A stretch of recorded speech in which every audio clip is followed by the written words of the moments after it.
So then I go in, it's like Gail Berman, who's one of our producers, and then she then became like the head of Fox Studios.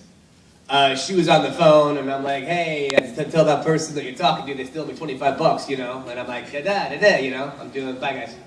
It's not enough that I feel like shit, you know what I mean? Yeah, I wish I could do that, you know? It's like, that's all it takes, you just walk out.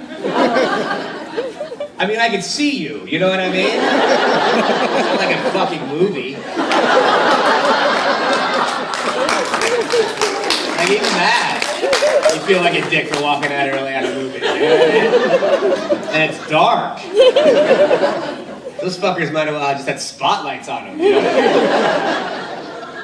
mean? I know what they look like.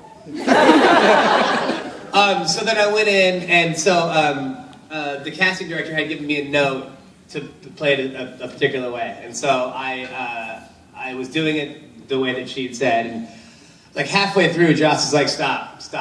He's like, that guy that walked in here, he's like, play it like that. And I'm like, I knew it, you know? So then I did it, and then Thursday night, I got a phone call saying that I was going to go to Fox on Friday to test. And I get there, I'm like, holy shit, I'm going to book a show. And then there's like 8 Xanders there, you know what I mean? It's just like, so many fucking Xanders. But they needed to book the Xander from this session because they were going to start shooting in 2 weeks. And so then I go in and I'm like really, really nervous. And there's this, you know, like one of the audition scenes was like, hey, Buffy, you forgot your steak. And then I go, you know, like run after her.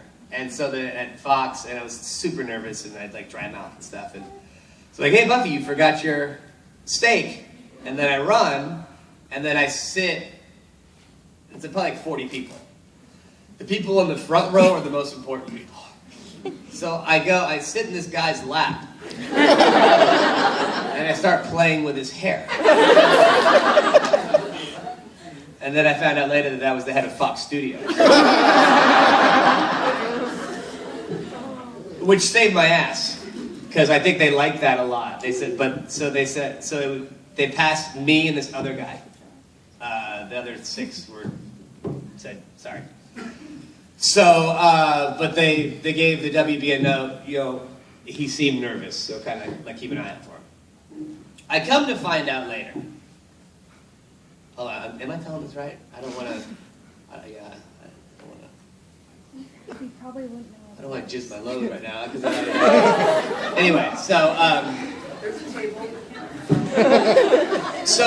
I go in, and then the office that they had the test for the WB, I had been in there about a month prior for a general meeting with the head of casting at Warner Brothers. And so we'd had a lovely meeting, and I walked in, I'm like, oh my God, I love this office. And I was so relaxed, and I nailed it. And I'm like thinking, like, through my audition, I'm like, Nikki, you're nailing this. I'm like, shut up, Nikki. And then I'm like, just keep going.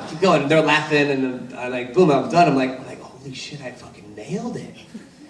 And then I go outside, and the one guy got in first. And so then we're now just kind of sitting there for like 5 minutes. And the casting director says, she's like, Nicholas, you know, you can go home. We're going to torture him one more time. Now, what had happened was, I found out that I was not first choice.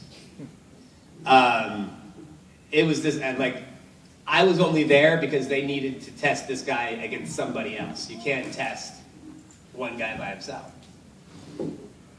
And I nailed it so hard that they were going to give him one more chance to see if he can do what I just did. Like, I hopped, like, I was like a distant second, and I just like went, and he couldn't. I got a phone call on Tuesday saying I got it. And I'm like, fuck, I was so ready. I got paged by my manager, and I had to pull over to a gas station and use a payphone. I call her, and she's like, you got it. I'm like, what the fuck's happening? You know what I mean? It's like, wow. Like, never in a million years would I, yeah, it's crazy. I remember it like it was yesterday. Yes.